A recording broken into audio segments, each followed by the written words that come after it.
kami na sa kabila ng mga kalamidad ay nandyan pa rin ang iyong awat biyaya. At sa darating na mga araw ay makikita namin ang panibagong araw at sigla ng aming bayan kung ang mga namumunong ito ay mawala na sa kanilang mga posisyon at muli kami magsimula bilang isang bayan na nagkakaisa. At Ama, ipinagkakatiwala na namin ngayon, bukas ay wala na ang mga nasa Malacanang. At ito ang aming dalangin sa pangalan ng Ama, ng Anak at Espiritu Santo. Amen. Sinasabi sa salita sa Isaiah 1:23, your rulers are rebels, partners with thieves. They all love bribe and chase after gifts. They do not defend the cause of the fatherless. The widow's case does not come before them. At dahil dito, sinasabi ng Panginoon ay wawakasan niya ang ganitong uri ng leadership. Pinili mo na sa akin. Let us all raise our hands to heaven. Pinili mo na yan. Let us pray and surrender the Philippines to our God. Father, we worship you for your goodness, O Lord. We thank you because you love the Philippines and you love the Filipino people. Our hearts are now being surrendered to you because we know that this victory is for our country and the victory belongs to you, Lord. You, Father, are able to judge both the body and the soul. At wala pong makakaligtas sa iyong katotohanan. Maraming salamat sa paghipo mo sa mga taong nagsalita upang mapahayag ang katotohanan. Ikaw po ang kumilos nito. Amen. Kung kaya ngayon ay ikaw ay aming pinapasalamatan. Amen. You are good, O God. And the Philippines belongs to you. Maraming salamat because this transition is truly your work. Wala po kahit isang tugo ang gumanap. Wala pong kaguluhan na nangyari. Wala pong nasaktan dahil ikaw ang kumilos at gumawa ng paraan. Maraming salamat sa katotohanan na ibinigay mo. Hayaan mo na maihayag ito sa buong mundo na ikaw ang Diyos ng Pilipinas at ikaw ang kumilos para sa totoong pagbabago. Maraming salamat dahil hinipo mo ang mga taong dapat magsalita ng katotohanan. Maraming salamat dahil binigyan mo kami ng lakas ng katawan, lakas ng pag-iisip, at higit sa lahat, binigyan mo ang bawat isa na nandito para sa pagkakaisa, O Diyos. We are thanking you, Lord, for making your glory known. Walang tao, walang organisasyon na higit na lumaganap dito, O Diyos, kundi ang bawat Pilipino na nagkaisa at nag-surrender para sa iyong pagkilos.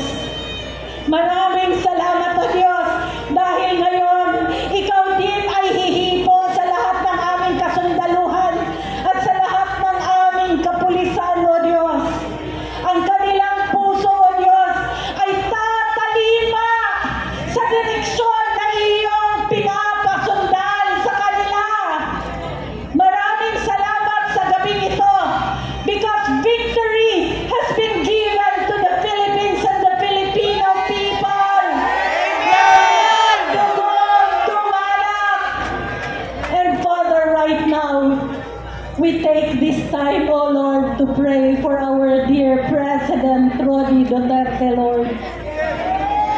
Malaki ang sakripisyo na kanyang ibinigay upang makamit namin ang araw na ito.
Mga kababayan, tayo po ay mananawagan sa ating pinaka-hepe ng ating Sandatahan Lakas ng Pilipinas, si General Romeo Bronner.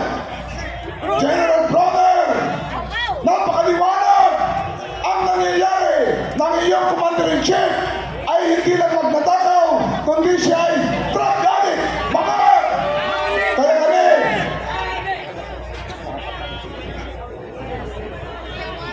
Kaya ako, General Bronner, ang taong bayan ay inutusan ka para mag-withdraw ang support sa iyong pangad at magnatakaw na Commander-in-Chief.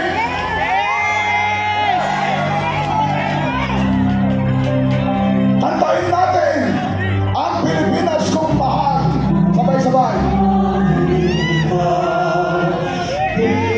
Pilipinas kong mahal, ang puso ko at buhay mo sa iyong ilisan. Ito'y nagampanan na lagi kang paglingkuran. Ang laya mo'y babanayan, Pilipinas kong ina.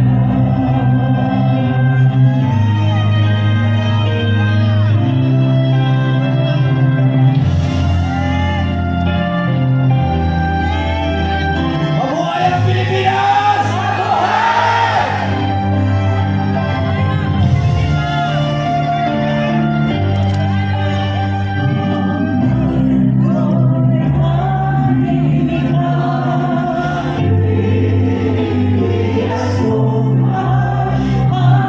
Ulan na, blessing!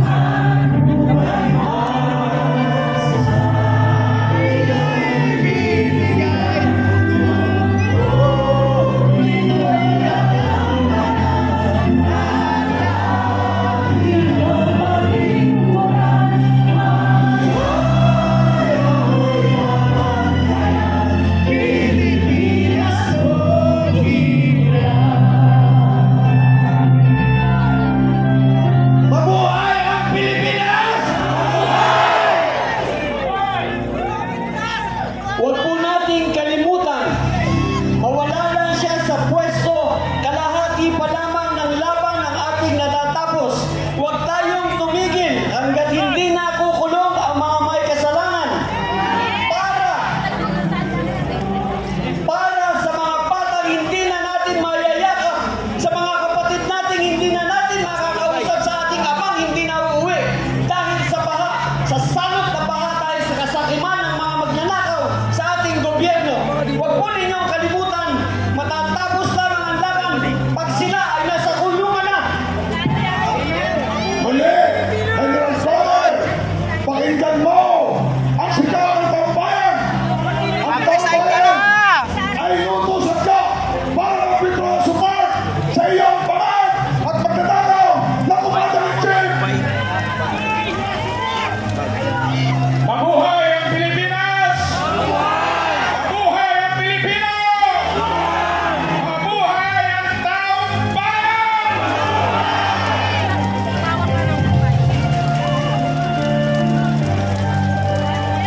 Hello! Mabuhay ang Pilipinas! Mabuhay ang Pilipinas! Mabuhay ang ulan! Hindi mahalaga ang ulan! Ang mahalaga dito! Ang laban natin! Walang uwian! Walang uwian! Laban tayo! Hanggang kamatayan! Mapupuno ako kayo! Ako ay sinilmitran! Nanahigil lang ako! Pinututuhanin natin! Huwag kayong atras! Huwag kayong kaya ba? Kaya! Kaya! Ilakas ang sigaw! Ilakas! Laban tayo! Laban kay Paulan! Nandiyan ang blessing ng Panginoon! Laban tayo! Hindi kayo suko! Hanggang hindi natin nalaman na bumaba na ang ating Pangulo! Tayo ay laban! Resign! Resign! Resign! Resign! Hanggang kamatayan tayo! Mapupuno ako kayo! Hanggang kamatayan! Hindi kayo susuko! Salamat! Pasay! Pasay!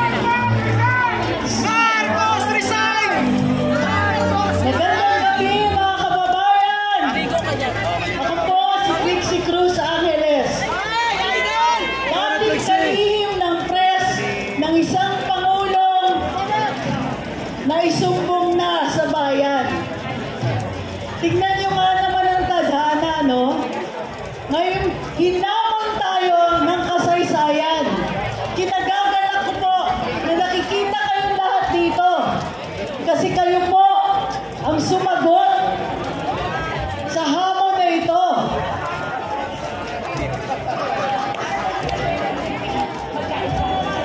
Ngayong araw na ito, umakyat ng entablado ang kapatid ng Pangulo at ito ang huling pagbubulgar.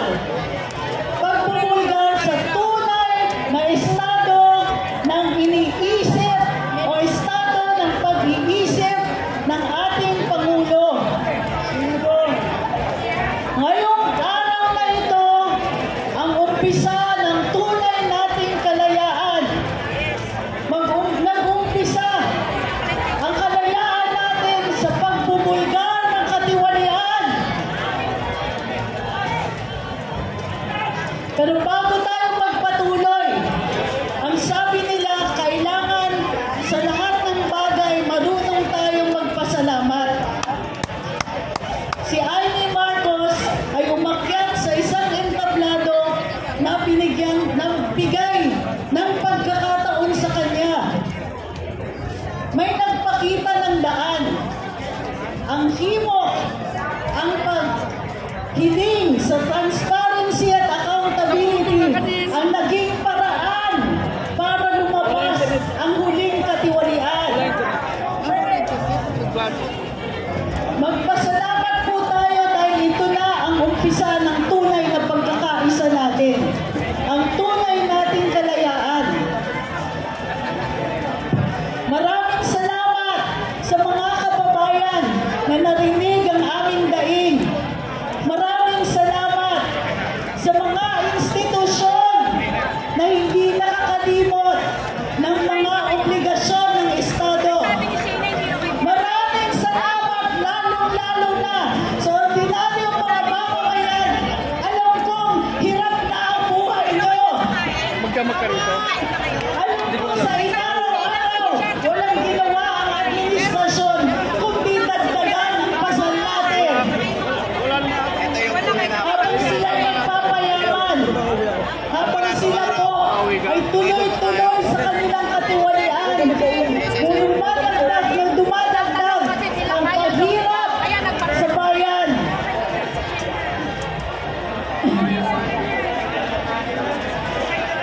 Maraming salamat mga kasama. Hindi pa po tapos ang laban. Hindi pa po tapos. Lumabas na ang katiwalian, ngunit ang ating paninindigan sa araw na ito.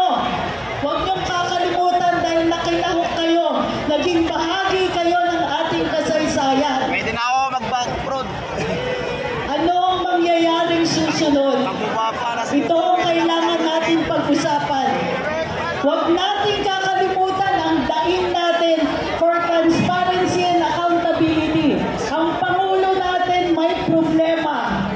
Ang Pangulo natin may health condition. Ang Pangulo natin ay kailangan managot sa taong bayan sa tunay na estado ng kanyang pag-iisip. Yan! Kailangan ilabas niya. Ikaw ba, Mr. President, ay may kapansanan sa isip sa paggamit mo ng mga pinagbabawal na gamot. Humihiling lang tayo ng kasagutan. Be accountable! Be transparent! Kung wala yan, walang hustisya. Sa inaraw-araw, humuhuli ng mga kriminal.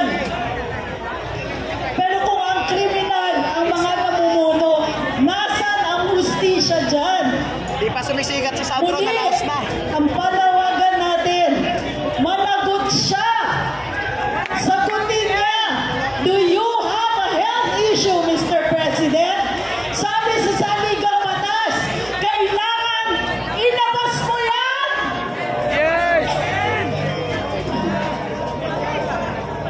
Sabi sa saligang batas, Bawal itago kapag may sakit. Bawal ang lahat ng krimen nila nagagawa nila kasi tinatago. Ang lahat ng mga problema ng bayan lumalaki dahil tinatago. Ang hiling lang natin, magsabi kayo ng totoo. At kung totoo man na mayroong kayong problema sa inyong kalusugan, mag-report kayo sa mga taong naghalal sa iyo at gawin nyo ang kailangan nyo nang gawin para sa maayos na pamumuno ng bayan. Uulitin ko, kailangan maging accountable, kailangan maging transparent, lalong-lalo na sa estado ng kalusugan, lalong-lalo na sa tuloy-tuloy na pagnanakaw sa kaban ng bayan, lalong-lalo na sa mga nakikita nating turuan. Sino ba ang mananagot dyan sa budget ng bayan na ninakaw ninyo? Nasaan yung mga trolls? Sabi ng mga saksi, umaabot sa Malacanang ang katiwalian. Sabi ng mga saksi, ang nakaupo sa Malacanang may kapansanan. Lahat yan mangyayari lang dahil tinatago nila. Lumalabas na ang katotohanan. Kaakibat kayo sa paglalabas ng katotohanan na yan. Kaya't may hinihiling lang natin, wala na po tayong iwanan. Tuloy-tuloy na ito. Walang iwanan! Huwag natin palampasin ang pagkakataon, humiling ng tunay na pagbabago. Huwag natin palampasin na lumalabas na ang katotohanan tungkol sa mga taong namumuno sa bayan. Huwag na po natin palampasin ang pagkakataon na lahat tayo ay titindig para sa ating kalayaan, para sa ating kasarilan, para tumigil na rin ang mga lintik na pagnanakaw na ginagawa ng mga to. Pinamumukha pa nila sa atin yung nakaw nila. Mga kababayan, bahagi na tayo ng kasaysayan. May mga nangyayari na tiyak. Maaalala ito ng mga henerasyon na parating na minsan akala ng mga namumuno sa atin kampante na sila. Akala ng mga namumuno sa atin parang kalabaw ang Pilipino, hindi magrereklamo. Ngayong araw na ito, pinapaalala natin sa mga namumuno sa atin nang susuwag din ng kalabaw. Ngayong araw na ito, ipakita natin ang tunay na lakas ng mga mamamayang Pilipino. Pakita natin, hindi na po natin titiisin ito. Magkakaisa kami. Manawagan kayo, mga kaibigan, mga kamag-anak, kung nasa lugar kayo, magpakita kayo pagkakataon ito na manindigan tayong lahat. Walang iwanan! Walang iwanan! Walang uwian! Hanggang dulo! Hanggang umalis! Hanggang mawala yung tunay na problema ng bayan! Okay. Ulitin mo. General Romeo Brother, Chief of Staff, Armed Forces of the Philippines, at sa lahat ng mga kasundaluhan, General Milencio Nartates Jr., Chief Philippine National Police, at sa lahat ng kapulisan, malinaw na malinaw, nagtatangis ang langit. Narinig natin, nakita natin na ang ating Commander-in-Chief ay hindi karapat-dapat dahil siya ay magnanakaw at siya ay pamahal. Kaya ang taong bayan, pakinggan ninyo ang kanyang sinisigaw. Pakinggan ninyo ang mga taong bayan. Ang sinasabi ng taong bayan, kayo ay kampihan ang taong bayan para sa laban na ito.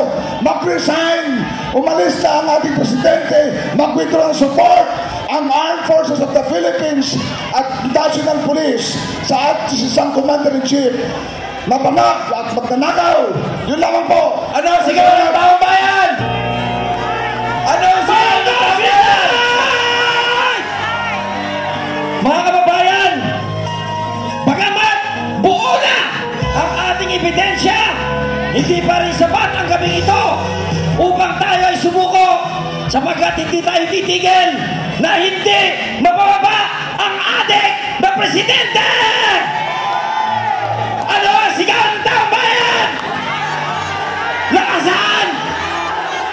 Marcos! Bumaba ka na sa pwesto mo dahil ikaw ay isang adik!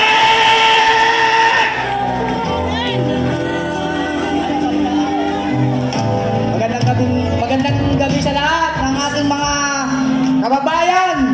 Tagumpay na po. Ito na po ang simula ng isang tunay na pagbabago. Diyos ko, maraming salamat po sa inyo. Hindi nyo pinahintulutan na magkaroon ng kaguluhan o may masaktan pa. Tunay nga po, kayo ay dakila. Kayo ang nagpahayag sa kanyang kapatid upang ipahayag ang katotohanan ni Senator Amy na ang kanyang kapatid ay isang adik, incompetent leader. Kami po nabangan. Tayo po ay magkaisa. Tayo ay magkaisa! Magkaisa!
magandang gabi, no? Kasi ano yung next step, yun ang tinatanong eh. Ay dahil tayo peaceful, no? Hindi naman tayo gagaya sa Nepal na susunugin natin yung kung ano man.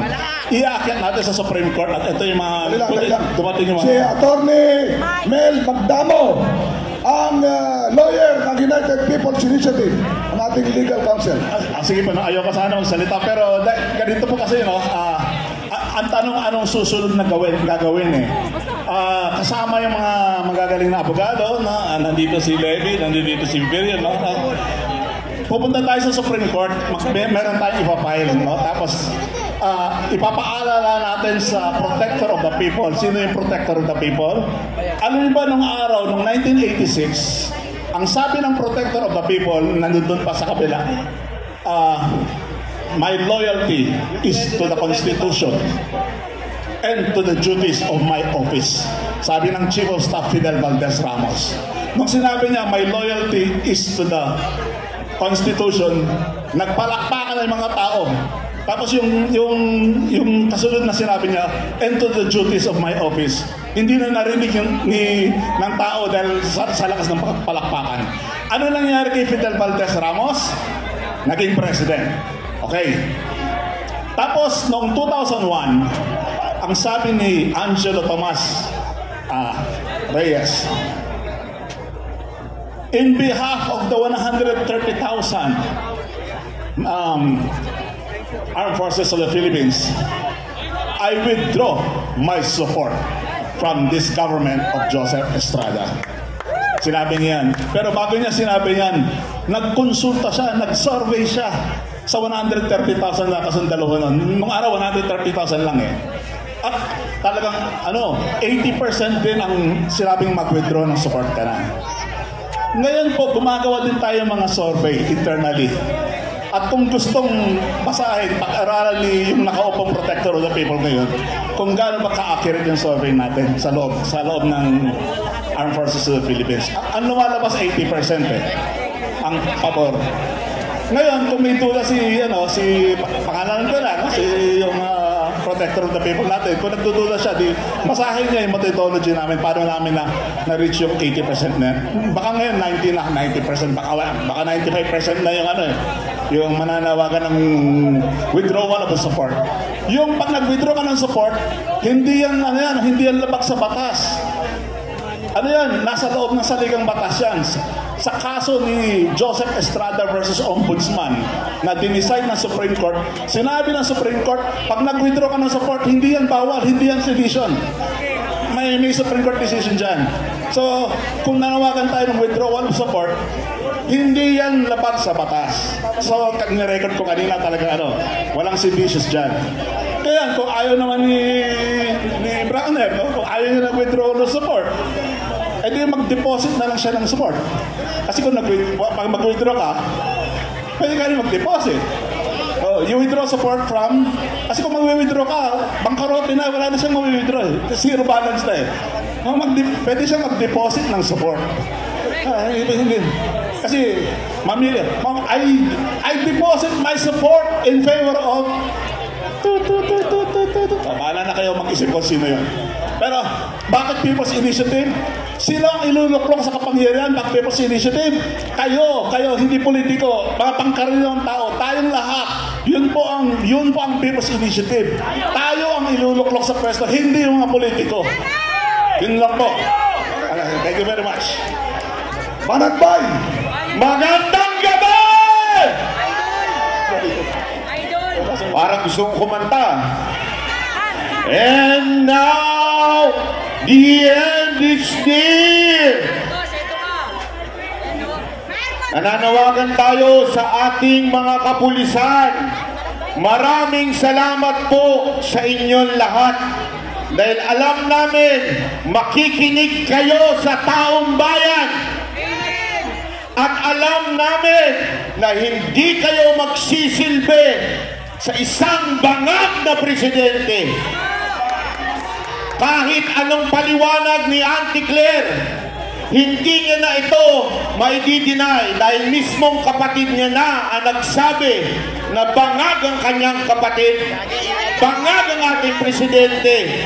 Kaya ako'y nananawagan sa mga kapulisan na nakapaligid dito, alam ko na kayo po ay sumusunod lamang sa utos ng inyong mga nasa taas. Kami po ay ganun din, nagpapasalamat sa inyo. Tayo ay kampi-kampi dito. Hindi ang gobyerno ang kaaway namin, kung hindi ang isang bangag na presidente. Kaya sana po sama-sama tayo, at ito ay ating panawagan. Bababa na yan! Bababa na yan! Bababa na yan! Pero bago po tayo magpatuloy, gusto ko lang ipakilala yung isa sa ating Banateros vlogger na si Jay Guevara. Jay, bati ka naman. Binabati ko kayo lahat dito at binabati ko rin si Marcos Jr. Putang ina mo, buwaba ka na. Isama mo, yung asawa mong adik. Salamat. Kala ko bawal magmura. Hindi ingatan ko nga magmura eh. Anyway, yun lamang po. Ako nagpapasalamat sa lahat ng organizer nito. Alam nyo, napakahirap po na mag-organize ng mga ganitong pagtitipon dahil alam nyo naman, kaliwat kanan ang pananakot ng gobyerno. Kaliwat kanan ang demanda. Tulad ko po, kaliwat kanan ang demanda ko po, pero tanda lang natin, kahit ano pa yan, harapin natin yan. Kaya ako'y nagpapasalamat din sa ating mga husgado dahil tinitingnan nila ng tama. Dismiss na po ang kaso ko kay Trillanes. Dismiss na po ang kaso ko kay Torre. Yung 4 na kaso ko kay Zaldico, mukha namang madidismiss na rin dahil ayaw na umuwi. Isa na lang, kay Ontiveros na lang. Pero okay lang yan. Dahil alam naman natin, nasa katotohanan tayo, hindi tayo nagsisinungaling, hindi tayo gumagawa ng kwento, tayo ay para sa bayan lang at alam natin naman na madidismiss yan. Gayunpaman, tayo po ay nagpapasalamat sa lahat po ng mga kasama natin dito, lalong-lalo na sa mga retired general. Napakahirap po sa kanilang tumayo dahil siguradong kaliwat kanan ang pag-uusig sa kanila, pero nanindigan sila sa ating bayan. Alam niyo po, ito lamang po pag pinapanood natin yung mga history na movie natin sa Pilipinas. Di ba ho, nakita natin ang pinagdaanan ng mga bayani natin. Ngayon po, napakahirap maghanap ng bayani. At dahil ngayon, nagginawa na po. Ako po, alam niyo po ako na galit po ako sa mga Marcos. Mula simula, kahit po kay Senator Amy, ngunit nagpapasalamat tayo kay Senator Amy na ginawa niya ang isang matinding sakripisyo na ilaglag ang kapatid niya at sabihin ang katotohanan. Maraming salamat, Senator Amy. Para sa bayan, tuloy-tuloy natin itong ipaglaban. At alam nyo, marami tayong balita na talagang unti-unti na nag-withdraw ng support ng ating mga uniform personnel. Alam nyo po, lagi nyo lang tatandaan at huwag kakalimutan. Sabi nga nila, yung amin daw ni Zaldico ay timing. Tiniming daw ni Zaldico. Hindi po ako naniniwala doon. Ang nag-timing po nito ay walang iba kundi ang Panginoon. Nagsalita si Marcos na 5,500 ang flood control project na success niya. Kinabukasan, binagyo at bumuha. Panginoon na po ang nagigising sa bawat Pilipino. Kaya nga po, patuloy tayo. Humihingi ako sa inyo ng isang bagay lang. Mapayapa at legal na paraan. Dahil, sabi nga nila, sinisisi nilang Iglesia ni Cristo. Bakit daw kasi nyo niduklok? Bakit nyo pinayagan itong si Marcos na matugtong sa pagiging presidente? Nakalimutan po ata nila ang Romans 13 verse 1 na nagsasabing, submit to the authority that in all authority it comes from God. Ang Diyos po ang nagluklok kay Marcos. Ngunit, hindi kasalanan ng INC o tayong mga nabudol o kung sino man at lalong-lalo na ng Panginoon kung ang isang tao ay naging korap. Ang tawag doon, free will. malayang pumili si Marcos na kesa pagsilbihan kayo at tayo, nagnakaw siya sa ating bayan. Kasalanan niya ito, hindi kasalanan ng mga bumoto. Nagtiwala tayo sa kanya, hindi niya tinupad ito. Kaya napapanahon na para bumaba si Marcos. Maraming salamat po sa inyo lahat. Thank you po. Muli, okay. Muli. Sensya na kayo. Wala na akong boses. General Bronner, bilisan mo. Marami na mga field commanders mo. Baka umaunahan ka nila na mag-withdraw ng support. Marami tumatawag sa atin. Marami nagpapahiwatig. Gawin mo na para hindi magkawatak-watak ang armed forces natin. Mag-withdraw ka ng support na mauna. Alam niyo po, hindi po talaga ako political blogger. My real expertise is I'm an applied neuroscience specialist. I specialize in the brain. And I could tell you that a drug addict has no place in national leadership. Because if the brain is compromised, it will make the nation vulnerable. And the consequences will be fatal. So mananawagan din po ako kay General Browner. Because we've met several times. General Browner, I know you are a decent man. We've met several times. You've asked me to develop your mental health resilience and brain optimization program in AFP. And you know, General Browner, that an addict is a threat much more to the entire nation. So please, save us from this man. Protect us. It's your responsibility. Secondly po, kasi alam niyo po sometimes, ang mga ganito, tayo mga Pilipino, after 2 weeks or 1 week, nakakalimutan na agad natin. Tama po ba? Tama ba? So i-address ko lang po kayo, okay lang? Okay lang. Alright. So guys, alam niyo po sa totoo lang, when I started to write, biglang nakita ko at nabasa ko dun sa mga comments, sabi ng mga tao, sir, ano lang naman ang magagawa namin, ordinaryong tao kami. Wala kaming pera. Pag kami nagsalita, titirahin kami. Dahil powerful sila, mayayaman sila, takot ang mga tao, in other words. Pero alam niyo po ba na itong takot na to is also the same thing that actually feeds corruption in government. Nakuha po ba natin? May corruption dahil takot tayo. Alright? Now, sindutan po natin ng konting science lang.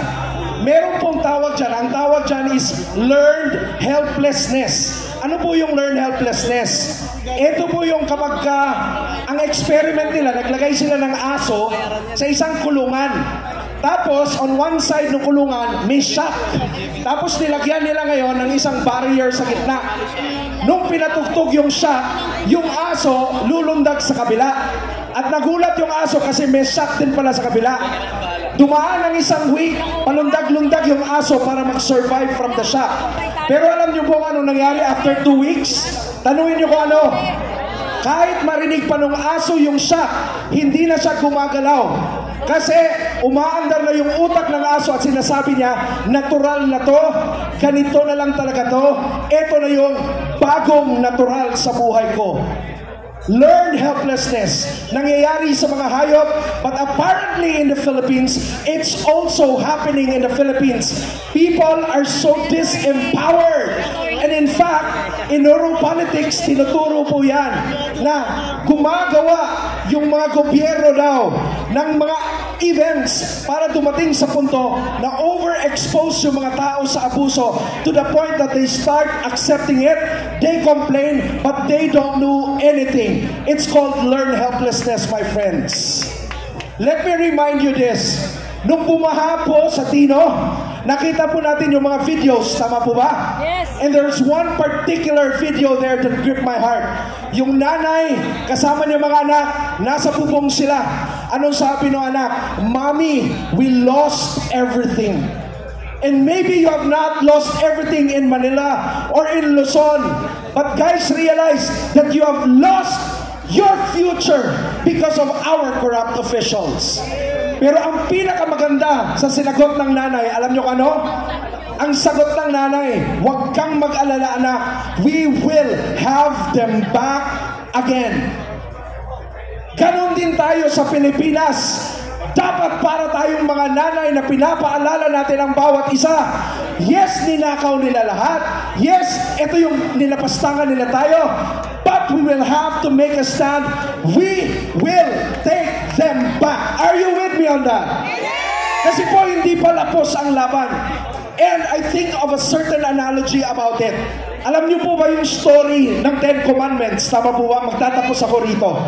Di ba sa Ten Commandments, may abusive na ruler called Pharaoh. And for hundreds of years, nagkaroon ng 10 plagues. Yung 10 Commandments nangyari. Tama po ba? Tapos nakalabas yung mga tao from Egypt by crossing the Red Sea. Pero hindi yun ang hantungan. Ang totoong hantungan talaga, ang gusto ni Lord, makalabas sila sa Egypt para mapunta sila sa Promised Land. Pero nandun sila sa disyerto dahil sobrang takot sila sa mga higante na nasa Promised Land. Alam nyo kung ano nangyari? Tumagal sila ng 40 years.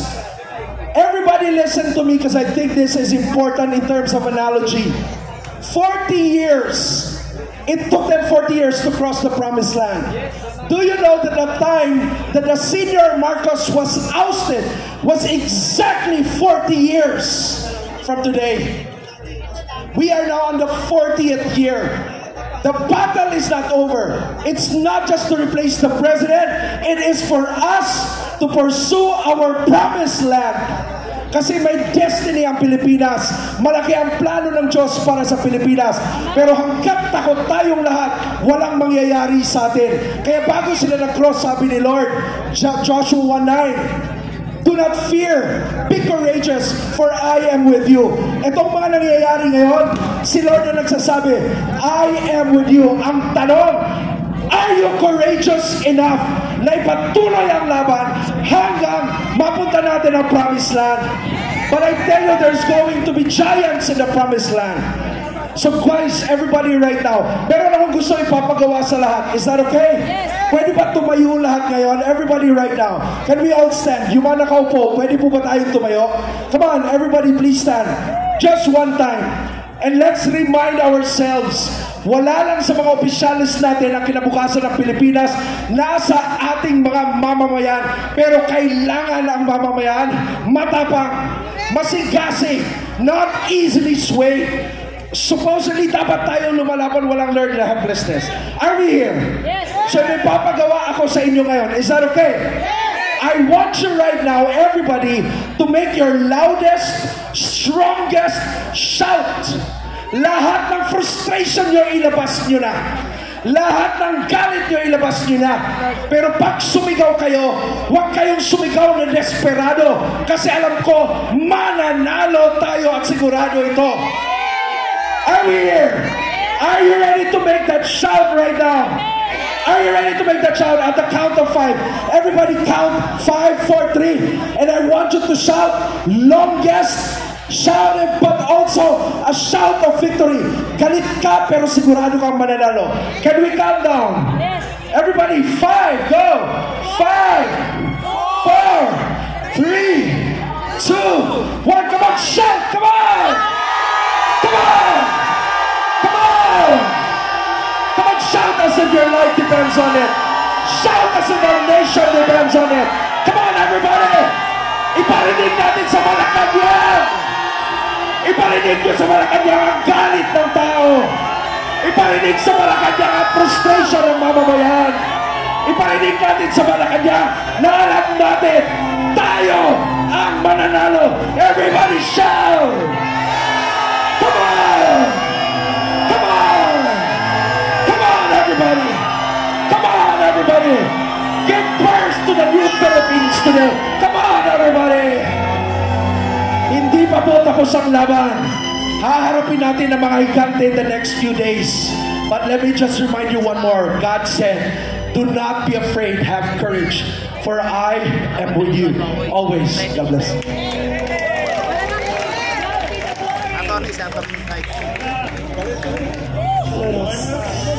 Hello!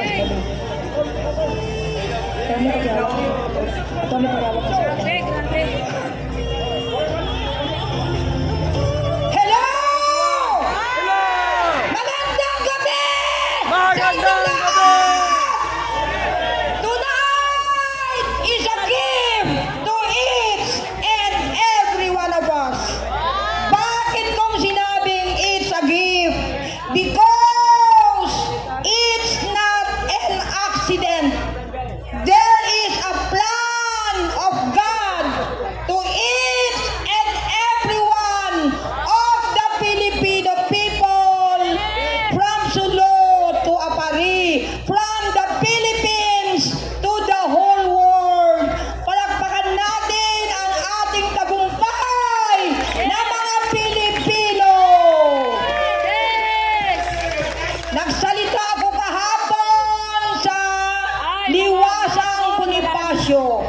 Ubos na ang boses ng inyong lingkod dahil magmula nung inumpisahan ang laban na Bongbong resign, 65 days na ngayon. Naubos na ang boses natin, ang energy natin, kaya lang lumalakas tayo dahil humingi tayo ng lakas. Ang tanging sandatan natin sa araw na ito, sa oras na ito, ay pasasalamat. Pasasalamat unang-una sa lahat ng mga nagbigay ng suporta magmula noong September 13, ang ating United People's Initiative. Palakpakan natin. At ang mga maisog mula Luzon, Visayas, and Mindanao, hanggang mula Pilipinas, hanggang sa iba't ibang bansa na nandun ang mga Pilipino. Ay ang tanging masasabi ko na lang ng gabi ito, ilang oras na lamang ang ating iniintay. Ilang minuto na lang ang ating iniintay. Dahil pinadala na, dininig na ng Panginoong Diyos ang ating mga dasal. Pinadala na ang kapatid ng ating bangag na presidente ng Pilipinas at nagsalita na, narinig na ng buong bansang Pilipinas, narinig na ng buong bansa, ng iba't ibang bansa sa buong mundo. Kaya sa araw na ito, maraming salamat sa lahat ng mga sumuporta mula sa mga hanay ng Iglesia ni Cristo. Nandun sila sa Luneta, GIL, KOGC, at lahat ng mga organisasyon, lahat ng tao, lahat kayo na nandito, napagod, bumiyahe, nagutom. Maraming salamat sa inyo at mabuhay tayong lahat. Praise God. Magandang gabi po sa inyong lahat. Ako po si Attorney Mike. Pasensya na, nauli ako. 5 oras po ako nag-drive para makarating po dito sa lugar na ito. Hindi po ako pumayag na hindi ako makakarating ngayon. Una po, nagdesisyon sana ako na manunod na lang ako sa cellphone, sa TV, abang ako na lang yung news. Pero nung nadinig ko yung testimonya po ni Congressman Mike Defensor na si Guteza ay nakadetine sa hindi maalamang lugar. Ang kanyang pamilya ay itinakas na. Nahiya ako sa sarili ko. Sabi ko, ako ito malaya. Tapos uupo ako sa bahay ko, manunood ako. Samantalang si Guteza nakipaglaban lang sa katotohanan, nagsabi lang ng totoo. Eto siya ikinulong. Yung pamilya niya nagtatago. Nasaan ang katarungan? At kaya tayo naririto, hindi lang para sa ating mga sarili, kundi para ipaglaban kung ano ang totoo at kung ano ang makatwiran. Noong 1986, nung unang pinatalsik ng mga mamamayan ang tatay nitong ating nakaupo ngayon diyan sa Malacanang. Ako po ay 16 years old lang noon. Gustong-gusto kong pumunta rito, sumali sa EDSA. Pero sinarado po nila yung Bulacan. Walang nakakapasok na sasakyan. Wala naman po akong sasakyan nung panahon na yun. Kaya nanonood lang ako sa TV. Pero ngayon, eto ako. 40 years later, I am now 56 years old. At eto pinagmamasdan ko. Muling inuulit ang kasaysayan sa ating harapan. Ang revolusyon muling nauulit ng mga mamamayan. At sino ang titindig? Tayo uli, yung mga ordinaryong tao. Kayo na mga mamamayan, ang mga retired generals, ang lahat ng mga tao na narito sa mga probinsya na sumusuporta sa atin. Hindi na natin kakayanin ang 3 taon pa. Bagsak ang dolyar, ang ekonomiya, ang turismo, lahat ng presyo ng bilihin mahal. Hindi natin kakayanin ito, hindi tayo lalagpas ng 1 taon. Magkakagulo tayong lahat. Ito na ang panahon. Pagamat tayong lahat dito, marami na po nagsuwi kanina, umulan. Inaabot na tayo ng ulan, pero tayo ay nanatili dito. Sapagkat alam natin hindi pa tapos ang laban. Hanggat naririyan pa, nandirito tayo. At lalaban tayo hanggang matapos ito. Noong 1896, nag-umpisa po ang revolusyon ng Pilipinas. Si Andres Bonifacio tumindig sa liwasan, pinunit ang kanyang sedula. Hudyat ng revolusyon ng Pilipinas noon. At sa kanyang pagtataas ng kamay, isinaboy niya ang kanyang sedula at sinabi niya sa kanyang mga kababayan, ang kanyang hudyat, sugod. Ang sabi niya, sugod. Ngayon, uulitin natin yan. Sabi nila, konti na lang kayo. Sabi nila, hindi kayo tatagal. Sabi nila, mag-uuwian kayo. Sabi nila, mamamatay ang apoy sa puso ninyo. Sabi nila, bukas maghahanap kayo ng kakainin nyo. Makakalimutan nyo ang testimonya ni Connie Gutesa at ng lahat pa ng mga tao na lumalaban dito sa administrasyon na ito. Pero sabi natin, ang apoy sa puso natin hanggang ngayon lumalagablab. At sa aking hudyat, sa pagtataas ng aking kamay, sabay-sabay tayong sisigaw. Kaya ba natin yun? Ang isisigaw natin sa pagtaas ko ng aking kamay, sugod. Sige nga, testing nga. 1, 2, 3. Sugod! Hindi po sogo ha. Sugod. At kapag sumigaw kayo ng sugod, kailangan yung talagang gigil na gigil kayo. Yung para bang nahuli nyo yung mister nyo papasok sa beer house. Hoy! Nakakita nyo yung namutang sa inyo ng 10 taon na hindi kayo binabayaran. Biglang sumulpot. Diba? Yung utang mo! Ano, ganyan ang ating sigaw. Ulit, sabihin natin. 1, 2, 3. Sa aking hudyat, pag tinaas ko yung kamay ko, sabay-sabay tayong sisigaw ng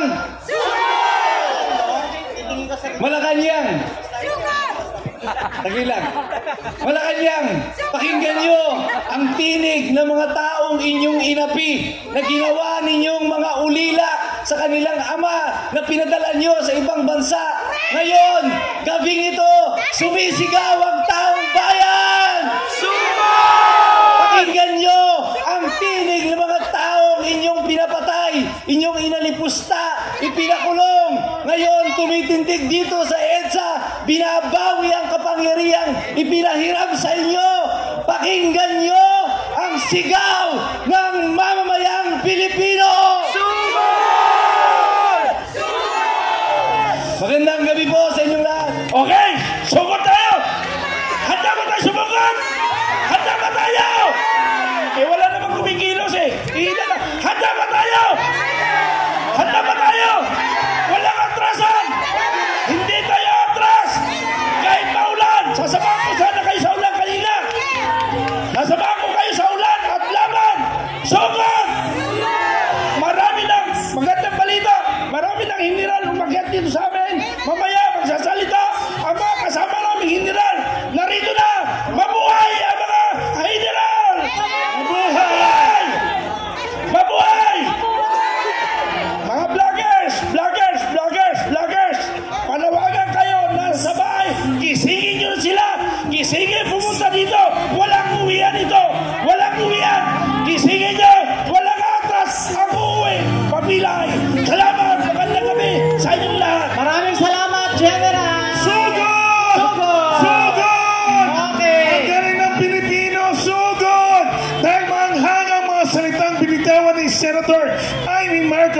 tungkol sa kanyang kapatid na si President Ferdinand Bongbong Marcos, We deserve better. We deserve nothing but the best.